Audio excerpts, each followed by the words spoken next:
Welcome दोस्तों, आपका स्वागत है चैनल में। आज फिर मार्केट ने जो करा वो उसी हिसाब से चला, बिल्कुल जैसा कि बताया था आपको। और लेवल्स को अगर आप नोट कर रहे हैं तो आई एम वेरी श्योर कि आपने बहुत अच्छे से पैसा बनाया होगा।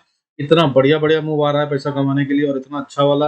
और मैं कितने दिन से कह रहा था कि मार्केट आएगी नीचे, मार्केट आएगी नीचे, एक ही दिन में 2-3 दिन का खा जाएगी सारा सारा बेनिफिट। वो करके दिखा दिया इसने। आगे क्या कह रहा हूँ मैं, अब कह रहा हूँ कि ध्यान रखिए, अब मार्केट अभी फिलहाल वीक है, however it is an opportunity to buy on dips. नजर बनाए रखिए। आइए देखते हैं कि अब करना क्या है और कैसे करना है, कौन से शेयर और बैंक निफ्टी और निफ्टी के क्या लेवल जिन पे मैं ट्रेड करना है। Before that I request you to go through the disclaimer. जरूरत हो तो वीडियो को पॉज करके देखिए। देखिए आज क्या हुआ। आज मैंने फ्राइडे को एफ आई आईज ने बाइंग कर ली फिर से। थर्सडे को उन्होंने सेल ऑफ किया था, मतलब था इंडेक्स मैनेजमेंट।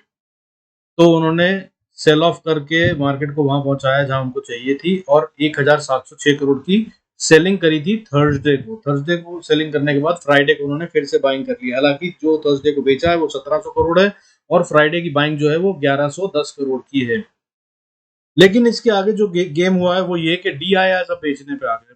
डीआईआईज ने उस दिन उनकी सेल ऑफ पे खरीदा था, और आज यानी कि फ्राइडे को उन्होंने सेलिंग करी है, और ये इस मंथ की अब तक की डीआईएस की सबसे बड़ी सेलिंग है। 1633 करोड़ से ज्यादा की सेलिंग करी है उन्होंने फ्राइडे को।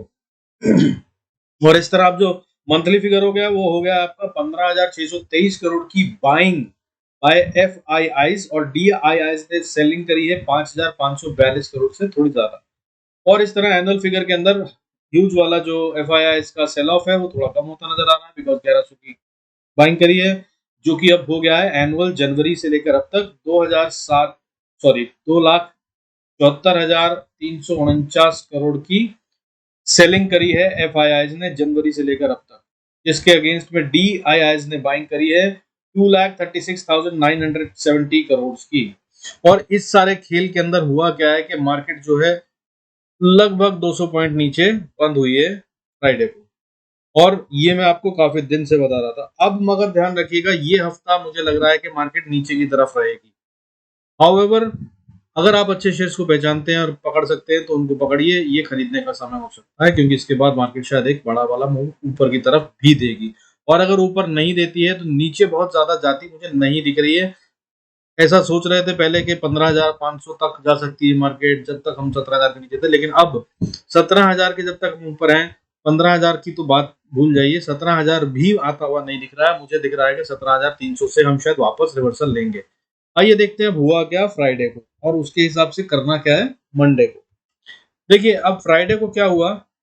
651 शेयर, 651 शेयर सेंसेक्स में बढ़ रहे थे, उसके अगेंस्ट में 1310 शेयर्स गिर रहे थे। यानी कि बेचा जा रहा था माल खूब अच्छे से। और वो क्यों? क्योंकि डीआईएस बेच रहे थे तो उन्होंने बहुत बाइंग कर रखी है। तो वो कुछ ऐसे एरियाज में बेच रहे थे जहां पर कि मार्केट को बहुत ज्यादा हिट ना पड़े और अपना पैसा निकाल सके, जिसका की नतीजा आप देख रहे हैं। 198 पॉइंट्स गिरी है मार्केट। जिस तरह की सेलिंग हुई है, मैं बता रहा हूँ, अगर ये बड़े वाले शेयरों में होती तो ये कम से कम 500 पॉइंट का फॉल बनता था। हाउएवर हुआ नहीं है। अब क्यों नहीं हुआ है मैं बताता हूँ आपको। देखिए गिरने वाले टॉप लूजर सेक्टर कौन से थे कल, यानी फ्राइडे को, यानी कि सारे सेक्टर गिर रहे थे। Bank, reality, energy, finance services, metal, auto, mid cap, small cap, pharma, energy, infra, FMCG सब गिर रहे थे। सिर्फ आईटी एक जो है वो किसी तरह मैनेज कर गया, और पावर सेक्टर जो ग्रीन में बंद हो गए हैं। आईटी तो समझिए सिर्फ बॉर्डर लाइन पे है। मैं इसको बता रहा हूँ आपको, कल नजर रखिएगा, आईटी सेक्टर में आएगा फॉल। अगर मार्केट को नीचे जाना है तो ये आईटी अपनी स्ट्रेंथ छोड़ेगा, ठीक है। और इसका चार्ट भी थोड़ा सा बन रहा है इस तरह से कि अपनी सपोर्ट पे है। अगर इसने उस सपोर्ट को ब्रेक करा तो एक अच्छा खासा फॉल आ सकता है। तो नजर बनाए रखिएगा आईटी शेयर्स पे। बैंक्स तो है ही है, उसके साथ में आईटी शेयर पे नजर रखिएगा। अगर ये गिरने लगते हैं तो मार्केट नीचे जा रही है, और अच्छी खासी। अब क्या होंगे लेवल्स वो भी देख लेते हैं। देखिए पहले एक बार इवेलुएट कर लेते हैं कि फ्राइडे में क्या हुआ। अदानी पोर्ट बढ़ा, लार्सन बढ़ा, इन्फोसिस बढ़ा, टीसीएस बढ़ा, आइशर मोटर्स बढ़ा। अब इन्होंने क्या करा, टोटल में 38 पॉइंट का गेन दिया निफ्टी को। 38 पॉइंट का, 38 पॉइंट का। हाउएवर गिरने वाले शेयर कौन थे जिन्होंने खा लिया 107 पॉइंट को? वो थे बड़े वालों में रिलायंस ने लगभग 34 पॉइंट की गिरावट दी। पॉइंट्स की बात कर रहा हूँ, परसेंटेज की नहीं, ठीक है। बजाज फाइनेंस ने 21 पॉइंट से ज्यादा खा लिए, लगभग 22 ही मानिए, 21.72। आईसीआईसीआई बैंक ने 19.68 पॉइंट खा लिए। एचडीएफसी बैंक गिरा, उसने 15.96 पॉइंट्स खा लिए। बजाज फिनसर्व गिरा, उसने भी लगभग 16 पॉइंट 15.88 पॉइंट्स को खा लिया। टोटल मिलाकर 107 पॉइंट इन 5 शेयरों से चले गए निफ्टी की वैल्यूएशन में से। अब इसके अलावा बड़े वाले गिरने वाले कौन से थे? जोमेटो। जोमेटो 8.42% गिरा। आइनॉक्स गिरा 6% से ज्यादा। बोरोसिल भी 6% से ज्यादा गिरा। इसके अलावा PVR, MRPL, Mazagon dock, IIFL, CAMS, Varun beverages, ये सब 5% से ज्यादा गिरने वाले शेयर थे। यानी कि स्मॉल कैप मिड कैप को सबको उड़ाया गया, बेचा गया है माल अच्छा खासा। तो इनसे थोड़ा सा संभल के रहिएगा, बहुत संभल के काम कीजिएगा इनमें। अब उसके अलावा बढ़ने वाले शेयर भी थे, मालूम है आपको, कुछ शेयर जिन्होंने कि अभी भी बहुत बड़े बड़े मूव दिए, जैसे कि वोकाट फार्मा। कल ये 12% से ज्यादा बढ़ा अचानक से। और वर्धमान टेक्स्ट 7.38%। अदानी ग्रीन 5% से ज्यादा बढ़ा। अदानी तो खैर मतलब कमाल कर रहा है भाई। अदानी एंटरप्राइजेस, अदानी ग्रीन, ये तो मतलब वंडरफुल है। अदानी पोर्ट, इसने भी बहुत अच्छी बढ़त दी। तो ये अदानी ग्रुप तो भाई मतलब मेरे ख्याल से अभी भी बाय कर लीजिए, पता नहीं क्या है, हालांकि मुझे समझ में नहीं आ रहा है। बहुत बड़ी डेप्ट है इनको, कर्जे में है पूरी कंपनी, और हालांकि बिजनेस बहुत अच्छे से बढ़ा रहे हैं, इसमें कोई शक नहीं है। अब पूरे अपने देश में, श्रीलंका में, या जहां भी हमारा चल रहा है काम, वहां पे सब जगह पे, रशिया में, यूक्रेन में, सब जगह इनको फायदा हो रहा है और अच्छे अच्छे बिजनेसेस में हाथ डाल रहे हैं। जैसे कि एनर्जी सेक्टर में गए, पाम ऑयल में गए, अब जो अपना सनफ्लावर ऑयल है उसके अंदर भी इनको फायदा हो रहा है। श्रीलंका में भी इनको ग्रीन एनर्जी का एक बहुत बड़ा वाला प्रोजेक्ट मिला है, और बहुत सारी चीजें हो रही हैं जो कि इनको, बिजनेस को तो नो डाउट बहुत अच्छा एक्सपेंशन हो रहा है। हाउएवर कंपनी बहुत बड़ी डेप्थ में है, अगर कहीं कुछ गड़बड़ होती है तो बहुत मुश्किल होगा संभालना, लेकिन खैर एनीवे जो भी है आप देख सकते हैं, बता रहा हूँ आपको। इसके अलावा बढ़ने वाले शेयरों में ब्राइटकॉम था जो कि 4.98% बढ़ा। इसके अलावा Dhani, Adani port, EV18, Emami, Hinduja global, ये सब 4% से ज्यादा बढ़े। और मैं बता रहा हूँ अब इनके अंदर से कौन सा शेयर है जिसको आप पकड़ सकते हैं। धानी एक बहुत ही बढ़िया शेयर दिख रहा है मुझे अभी। इसको अगर आपको खरीदना है तो थोड़ा सा अगर नीचे गिरता है तो पकड़ लीजिए, या 54 पे ही खरीद लीजिए। अभी 54 पे है ये, ठीक है, प्राइस इसकी। तो अगर आप इसको खरीदते हैं 54 पे, तो फिर आप इसको 46 का स्टॉप लॉस लगाकर होल्ड कर सकते हैं। और अगर आप ये करते हैं तो फिर आप इसको 70 रुपए तो जाता हुआ जल्दी ही देख सकते हैं, और ये उसके ऊपर भी शायद बढ़ सकता है। तो धानी सबसे पहले कोशिश करिएगा खरीदने की, और आइश गिरावट पे, मगर या फिर यहीं पे खरीदे तो स्टॉप लॉस के साथ काम करें। Further Eicher motor, Eicher motor में मुझे ऐसा लग रहा है कि ये तो ब्रेकआउट दे चुका है, और अभी ये हालांकि हो सकता है थोड़ा गिरे, लेकिन ये लॉन्ग टर्म के लिए बहुत ही बेहतरीन शेयर हो सकता है अगर आप इसको खरीदते हैं। तो आइशर मोटर अभी ट्रेड कर रहा है 3415 पे।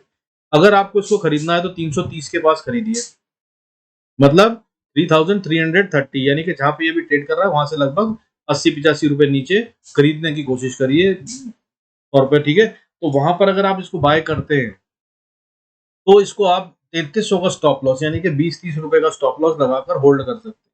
मेरे हिसाब से ये बहुत अच्छे से ऊपर जाने वाला है, तो अगर इसमें कोई फॉल आता है 100 रुपए तक का तो इसको बाय करिए। फर्दर वोकहार्ट फार्मा, हालांकि ये थोड़ा रिस्की है, पर ये भी लग रहा है कि बहुत भयंकर वाला ब्रेकआउट दे रहा है, अगर ये फॉल्स ब्रेकआउट नहीं है। अभी सिर्फ एक दिन की क्लोजिंग इसने दी है, और जैसा कि मैंने आपको बताया कि इसने फ्राइडे को 12% से ज्यादा का गेन किया है। ये दिख रहा है कि इसने ब्रेकआउट दे दिया, और अगर ये इसको सस्टेन करता है तो ये बहुत लंबा वाला गेम है और ऊपर जा रहा है। अभी 258 पे ट्रेड कर रहा है 12% के गेन के बाद। अगर आप इसको खरीदते हैं 58 पे तो इसका स्टॉप लॉस 240 का बनता है, वो लगा लीजिए। अगर इसने 240 को नहीं तोड़ा, साइडवेज भी जाता है, तो ये आने वाले टाइम में बहुत अच्छा मतलब रिटर्न दे सकता है। और इससे अच्छी वाली लॉन्ग टर्म की स्ट्रैटेजी अगर आपको बनानी है तो आप 240 के पास जब ये आए तब इसको बाय कीजिए, और फिर इस पे स्टॉप लॉस 220-25 का रखिए। और अगर 220 के नीचे क्लोज करता है तो निकल जाइएगा, यानी कि 20 रुपए का स्टॉप लॉस। और अगर ऊपर जाता है तो ये 250, 300, 350, 400 तक भी जा सकता है, लेकिन टाइम लगेगा, ध्यान रखिएगा। तो लॉन्ग टर्म वाले खेल सकते हैं, ठीक है। तो दीज आर द शेयर्स आज के लिए, मंडे के लिए आप देख लीजिएगा इनको। फर्दर आगे चलते हैं और देखते हैं कि निफ्टी बैंक निफ्टी में क्या हुआ और उनके क्या लेवल्स हैं जिन पर मैं मंडे को ट्रेड करना है। गेम आपको समझ में आ गई है, मैंने आपको बता दिया कि एफआईएस बाय करने पे आ गए हैं तो मार्केट गिरने के चांसेस नहीं है, लेकिन हाँ करेक्शन ड्यू थी, ओवर ड्यू थी, जो कि आनी थी। मैं कितने दिन से कह रहा था, वो आ गई है आज, और अभी और आएगी ऐसा दिख रहा है, ठीक है। अब हुआ क्यों कह रहा हूं मैं ऐसा और आएगी, वो आपको बताता हूं। उससे पहले समझ लीजिए निफ्टी कहां बंद हुआ। निफ्टी बंद हुआ 17,758, 17,758 पे, with the loss of 198 points, जिसका मतलब है 1.10% की फॉल। बैंक निफ्टी भी गिरा, जो कि गिरा 670 पॉइंट्स, और गिरकर बंद हुआ है 38,985 पर। इसने अपने क्रूशियल लेवल को तोड़ दिया है, जिसको हम 39,000 कह रहे थे। हालांकि इसको तोड़ना नहीं मानना चाहिए, क्योंकि सिर्फ 15 पॉइंट नीचे बंद हुआ है, लेकिन इस तरह का डेटा बन रहा है, ये दिख रहा है कि और जाएगा नीचे, हो सकता है। ठीक है, तो नजर बनाए रखिएगा। मंडे को मुझे नीचे दिख रही है मार्केट अभी फिलहाल, और अभी अच्छा मूव है, वो हम लेवल्स में बात करेंगे। अब इन सब के बाद मैं क्यों कह रहा हूँ फर्दर के क्यों फॉल दिख रहा है, देखिए अभी गोल्ड इस समय नीचे है थोड़ा सा 19.19%। ठीक है, 0.9% 19% का डाउनफॉल है। 51,505 पे चल रहा है। गोल्ड में कोई बहुत बड़ा मूव दिख नहीं रहा है, अभी ये फ्लैट ही चल रहा है, तो ये बहुत मार्केट को असर नहीं डालेगा। सिल्वर जो है वो डाउन हुआ है, लगभग 1.5% का डाउन है, 1.5% का, और गिर के ये बंद हुआ है 56,300 पे। पर इसमें एक अपसाइड बनती है। हाउएवर अपसाइड मैंने बताया आपको 60,000 तक की कोई खतरे में नहीं है। इनफैक्ट 62,000 तक भी चला जाए तो मुझे हैरानी नहीं होगी, और उसके बाद भी ये हमारी मार्केट को हिट नहीं देगा, तो अभी भी इससे कोई खतरा नहीं। फर्दर डॉलर, डॉलर जो है वो हमारे लिए बहुत खतरनाक हो रहा है। डॉलर की वैल्यूएशन, डॉलर अभी ऊपर काम कर रहा था और अभी 79.94 पे पहुंच गया है फिर से एक बार। और अगर इसने 80 को ब्रेक करा तो ये फिर निफ्टी को हिट देगा, मार्केट को, इकोनॉमी को, इंडिया की हिट देगा। 80 के ऊपर जाए तो फिर आप समझ लीजिएगा कि अब हम नीचे की तरफ और भी जा सकते हैं, जो कि मुझे लग रहा है कि शायद ये जल्दी आ जाएगा। डॉलर इंडेक्स ब्रेकआउट के वर्ज पे है, या तो यहाँ से रिवर्सल ले या फिर ये ब्रेकआउट कर जाएगा। और अगर कर गया 80.85 असली लेवल है, अगर इसको पार कर कर अगर इसने 2 दिन भी ट्रेड करा तो मार्केट में 400-500 पॉइंट का फॉल दे देगा ये, इससे भी ज्यादा भी दे सकता है। नजर रखिएगा डॉलर पे। ठीक है, तो ये हो गया एक नेगेटिव। फर्दर क्रूड जो है वो डाउन है अभी, हालांकि एक्सपायरी थी तो इसमें क्या खेल हुआ उसको मानना सही नहीं होगा, लेकिन ये अभी 1% से ज्यादा का डाउनफॉल दिखाकर 7,202 पे क्लोज हुआ है। और इसके अंदर अभी कोई खतरनाक खतरा नहीं दिख रहा है मुझे, क्योंकि मैंने बता रखा है आपको जब तक ये 8,000 के नीचे है तो हमारी मार्केट, हमारी इकोनॉमी को बहुत हिट नहीं देगा, क्योंकि हमने वो पहले ही प्राइस इन कर रखा है। और प्राइजेस जो है हमारे इंडिया में अभी तक कम नहीं हुए हैं। ये जब 8,194 पे यानी कि 8,200 पे चल रहा था, तब से ये प्राइजेस हमारे पेट्रोल के कंट्री में सेम है, यानी कि कंपनियां लॉस में नहीं, भयंकर प्रॉफिट में है। ह्यूज प्रॉफिट हो रहा है गवर्नमेंट को भी और इसमें कंपनियों को भी। फर्दर SGX निफ्टी, ये जो है सिंगापुर निफ्टी इस समय डाउन चल रहा है, ये एक चिंता का विषय है और ये बहुत बड़ा इंडिकेटर होता है। तो ये अभी 85 पॉइंट्स डाउन बंद हुआ है और 17,658 का लेवल ये दिखा रहा है अभी। ये एक चिंता का विषय है, और अगर ऐसा ही रहा तो ये डेफिनेटली और फॉल हो सकता है। लेकिन मंडे को नीचे की तरफ जा रही है मार्केट, मैं कह रहा हूँ, और अगर नीचे जाती है तो वो वहां से कहाँ से बाउंस कर सकती है उसको जरूर देख लीजिएगा और उसके हिसाब से ट्रेड कीजिएगा। गिरने का मतलब ये नहीं है कि अगर सीधा 100 पॉइंट नीचे खुलती है और आप उसके बाद फिर शॉर्टकट ट्रेड ले लें तो फंस सकते हैं, ट्रैपिंग होगी। FIS DIS के बीच में डायरेक्ट गेम चालू हो चुका है, जो मैं कई दिन से बता रहा हूँ, 3 दिन हो गए, चौथा दिन है आज। तो इस गेम के अंदर रिटेल का पिसना बहुत बहुत आसान और लाजमी होता है। So be very cautious while you take a trade. However move भी बड़े बड़े आते हैं, पैसा भी बन सकता है अगर राइट एंट्री करें और राइट एग्जिट। तो आइए चलते हैं, देखते हैं कि लेवल्स क्या है हमारे क्रिटिकल वाले। देखिए बैंक निफ्टी जो है अभी क्रिटिकल लेवल 39,670 है, जब तक इसको नहीं तोड़ता बहुत डरने की जरूरत नहीं है, हालांकि ये इसको तोड़ देगा ऐसा दिख रहा है मुझे। फर्दर निफ्टी का क्रिटिकल लेवल है 17,650, इसको इसे नहीं तोड़ना चाहिए। अगर इसको तोड़ के नीचे ट्रेड करता है तो फिर 17,500 और 17,300 200 भी हो सकता है कि ओपन अप हो जाए, बट अभी फिलहाल के लिए 17,650 is the level you should keep an eye. और ऊपर की तरफ में अगर 18,000 के ऊपर 2 दिन क्लोजिंग दे देता है तो फिर हम बिंदास ऊपर जा रहे हैं, पोजिशनल लॉन्ग टर्म खेल लीजिएगा। ठीक है, बाकी जो रेंज दिख रही है वो अभी 17,650 से 18,200 250 की दिख रही है। 650 कह रहा हूँ इसलिए, लिखा मैंने 700 है हालांकि, क्योंकि ये सेम डे में नीचे जाकर आ सकती है। 17,700 के नीचे क्लोजिंग नहीं आनी चाहिए और 17,650 को इसको इंट्राडे में भी ब्रेक नहीं करना। ठीक है, आइए। और अब गेम कहाँ होगा? गेम होगा आईटी में। मैं आपको बताया कि आईटी पे नजर रखिएगा, बैंक्स और आईटी है जो गेम चलाएंगे, तो वहां जो होगा वही आगे मार्केट में होगा। बाकी रिलायंस पे तो नजर रखिएगा, मैंने आपको कल भी बताया था, कल का वीडियो देखिए। फर्दर आइए लेवल्स देख लेते हैं क्विकली। अच्छा, आपको दूसरी और एक बात बता दूं, देखिए डाउ जोन्स जो है इस समय बंद हुई है, वो भयंकर रूप से नीचे बंद हुई है। 0.86% का डाउनफॉल है, 33,706 पे बंद हुई है, जो कि 292 पॉइंट्स का डाउनफॉल है। इसके अलावा जो नैस्डैक है वो भी 2% से ज्यादा गिरा है और 12,705 पे बंद हुआ, और ये अपने ब्रेकआउट पे से फेल होकर नीचे आया है और लगातार गिर रहा है। ये एक चिंता का विषय है, अगर ये चलता रहा तो मार्केट नीचे जा रही है। इसके अलावा डैक्स भी 1% से ज्यादा नीचे है। बाकी मतलब ग्लोबल मार्केट्स में अगर आप यूरोप की और अमेरिका की बात करेंगे तो सब नीचे चल रहा है, और ये हमारे लिए चिंता का विषय है, जिसका असर हमारी मार्केट पे पड़ना लाजमी है। ठीक है, तो इन पे नजर बनाए रखिएगा। फर्दर अब लेवल्स देख लेते हैं, देखिए अब क्या होगा मार्केट, मतलब निफ्टी का इंडेक्स देख लेते हैं, निफ्टी का चार्ट। निफ्टी का चार्ट देखिए ये है, सबसे पहले तो मैं आपको दिखा दूं कि निफ्टी का चार्ट जो है ये अपनी लाइंस को ब्रेक कर चुका है। ट्रेंड लाइन जिसको इसने पार किया था अभी उससे ऊपर है, उसके अलावा 20 ऐसे में जो है उसको ये तोड़ चुका है, जो कि एक चिंता का विषय होता है। फर्दर अब अगर आपको चाहिए आसान तरीका ट्रेड करने का, तो मैं बोल रहा था कि आप अपना 5 ऐसे में लगा लीजिएगा या ईएमए लगा लीजिएगा। जब तक 5 ईएमए के नीचे है बाय करने की कोशिश मत कीजिएगा, सिर्फ और सिर्फ सेल के ट्रेड ढूंढिएगा। मैं यही करूंगा, ठीक है। उसके अलावा बाकी का आपको बता रहा हूँ लेवल्स, इनका ध्यान रखिएगा। ये बहुत बड़ा ट्रिक बताइए मैंने आपको जो आज बताई है, इसको अगर आप सिर्फ और सिर्फ रोज फॉलो करेंगे तो भी आप बहुत अपना कम से कम लॉस कम कर लेंगे, खतरे में नहीं आएंगे। गलत ट्रेड कंफ्यूजन जो होती है कि बाय करूँ कि सेल करूँ, वो नहीं होगी, ठीक है। तो नजर बनाए रखिएगा। फर्दर अब चलते हैं लेवल्स। निफ्टी को अगर ऊपर जाना है तो साहब देखिए पहली रेजिस्टेंस जो है फेस करेगा वो 17,770 पे फेस करेगा, 780 पे। 17,770-80 जो है क्रिटिकल लेवल है, जब तक इसे पार नहीं करता तब तक बाय का ट्रेड सोचिएगा दूंगा। और अगर इसको पार कर ले तो फिर अगला लेवल जो है 17,820 का, 820 को अगर पार कर ले तो 850-52 का, और अगर इसको पार कर ले तो फिर 870 का, और अगर 870 को पार कर ले तभी फिर आप बाय ट्रेड के अंदर पोजिशनल या कुछ स्विंग का देखिएगा, अदरवाइज मत देखिएगा। स्कैल्पिंग और इंट्राडे अलग बात है। तो अगर 870 को पार करके ट्रेड करने लगता है 870-80 को, तो फिर आप इसको बाय कर सकते हैं 950 के लिए। 950-60 पे ये फिर से एक अच्छी स्ट्रॉन्ग रेजिस्टेंस फेस करेगा और इसे पार करना अब बड़ा मुश्किल होगा। और अगर नीचे की तरफ जाता है तो सबसे पहली सपोर्ट जो है वो अब 715 पे है। 700-715 को मान लीजिए। ये अगर इस गैप को फिल करके वापस जाना चाहता है तो जा सकता है, जिसके आसार बिल्कुल नहीं दिख रहे हैं। मैं बता रहा हूँ ये नीचे की तरफ जाने की कोशिश कर रहा है। तो अगर 700 को तोड़ दे, 710 700 को तोड़ दे तो फिर अगली सपोर्ट जो इसको मिलेगी वो 640 पे मिलेगी।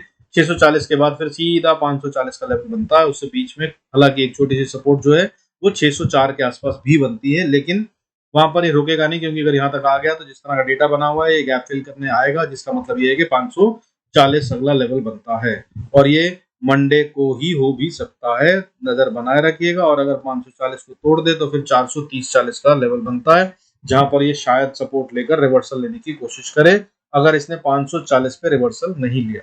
तो यहाँ पर आप अपना प्रॉफिट जरूर बुक कर लीजिएगा 540 पे, या फिर इसको आधा बुक कर कर शॉर्ट ट्रेल करिएगा अपने स्टॉप लॉस को। बैंक निफ्टी में देख लीजिए, देखिए बैंक निफ्टी में क्या होना है। बैंक निफ्टी इस समय बड़ी क्रिटिकल स्थिति में है। मैं कह रहा था स्ट्रॉन्ग दिख रहा है, स्ट्रॉन्ग दिख रहा है, इसमें कोई शक नहीं है, स्ट्रॉन्ग दिख रहा था, लेकिन अब ये ऐसी जगह पर है जहां से अगर इसने ब्रेकआउट दिया तो फिर ये उतना ही वीक भी हो जाएगा और ये कंट्रीब्यूट करेगा निफ्टी को गिराने में। तो वो क्या लेवल है सब वो मैं बाद में बताता हूँ, पहले रिवायत के अनुसार ऊपर के लेवल देखिए। तो अगर ऊपर जाना चाहता है बैंक निफ्टी तो पहला रेजिस्टेंस जो है वो 39,000 पे है, जो कि साइकोलॉजिकल प्लस टेक्निकल दोनों बनता है और क्रिटिकल लेवल होगा, ठीक है। इसको अगर पार कर लेता है तो फिर से 39,100 पे, फिर 39,255 पे, फिर 39,440 पे ये रेजिस्टेंस फेस करेगा। और 440 को अगर ये पार कर लेता है तो एक स्ट्रॉन्ग रेजिस्टेंस 39,600 590 600 पे आती है। इसको इसे पार करना मुश्किल होगा। और अगर यहाँ से ये बहुत हाई प्रोबेबिलिटी है कि ये रिवर्सल ले ले, अगर जाता है ऊपर, जिसके कि मुझे कोई आसार नहीं दिखता, ठीक है। और अगर इसके ऊपर जाता है तो फिर 39,740 के लिए गेम होगी। और अगर अब नीचे जाता है तो क्या करना है मैं बता दूंगा। तो देखिए इसके लिए क्रिटिकल लेवल जो है अब 38,900 का बनता है। 900 को अगर इसने ब्रीच करा तो ये फिर नीचे जा रहा है। 900 के बाद फिर एक सपोर्ट और अच्छी वाली बनती है, जो वो बनती है 800 के आसपास, ठीक है, 39,800। और अगर इसको ब्रीच कर देता है तो फिर दोस्त ये नीचे एक और छोटी सपोर्ट 740 पे देख सकता है, और 740 के बाद शायद ये 660 पे 70 पे टाइम बिताए। और अगर यहाँ ये टाइम बिताए तो बस 5-10 पॉइंट 100 मतलब 10 पॉइंट का स्टॉप लॉस लेकर निफ्टी स्पॉट में शॉर्ट का ट्रेड ले लीजिएगा। अगर ये 10 पॉइंट भी ऊपर खेल जाता है उसके बाद, मतलब समझिए 38,700 को अगर पार कर देता है, 30 पॉइंट मान लीजिए 670 पे अगर आप एंट्री मारते हैं शॉर्ट साइड की ट्रेड पे, तो फिर ये 700 को अगर पार कर दे 38,700 को तो बाहर निकल जाएगा। नहीं तो ये सीधा नीचे आ रहा है 38,230 पे, गैप को फिल करेगा 38,300 पे, यहाँ पर थोड़ी देर रुक सकता है। और अगर इसको रुक कर फिर नीचे जाएगा तो 236 पे असली सपोर्ट है, जहां से कि बहुत हाई प्रोबेबिलिटी है कि ये शायद रिवर्सल लेने की कोशिश करे। अगर ले पाए तो, और अगर नहीं लिया तो फिर 38,000 अगला लेवल बनता है, वहां पर ये रुक जाएगा नहीं, वहां से भी आगे जाएगा। और फिर अगर रुकना है इसको तो फिर 37,700 के पास जाकर इसको सपोर्ट मिलती है। यहाँ से बहुत हाई प्रोबेबिलिटी है कि इसको एक बाउंस लेना होगा और लेकर फिर ये अगर नीचे दोबारा आने लगे तो फिर 37,430 पे सपोर्ट मिलेगी, और उसके बाद 37,080 ये क्रिटिकल क्रूशल लेवल है, इसको इसे तोड़ना ही नहीं चाहिए, आज कल परसों नहीं तोड़ना चाहिए। ठीक है, हालांकि डेटा बहुत वीक बना हुआ है, मंडे को तो नहीं दिख रहा है, मंडे को जो गेम दिख रही है वो शायद 38,200 तक मैक्सिमम बने, मुझे नहीं लग रहा कि उसके नीचे जाएगा, बट हो सकता है क्योंकि बैंक निफ्टी जब मूव करता है बड़े वाले तो कर देता है। तो दीज आर द लेवल्स भाई, मंडे के लिए ट्रेड कीजिएगा, अच्छा से पैसा बनाइएगा, be profitable, God bless us all, see you in next video.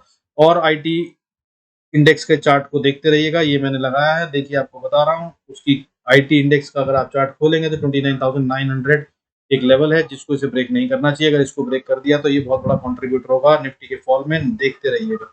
और ये कई घंटों से कई दिन से कंसोलिडेशन कर रहा है इसी लेवल में, और अगर इसने नीचे की तरफ ब्रेक कर दिया तो इसका मतलब ये कंसोलिडेशन नहीं डिस्ट्रीब्यूशन था। ठीक है, चलिए, with this I conclude the video for now.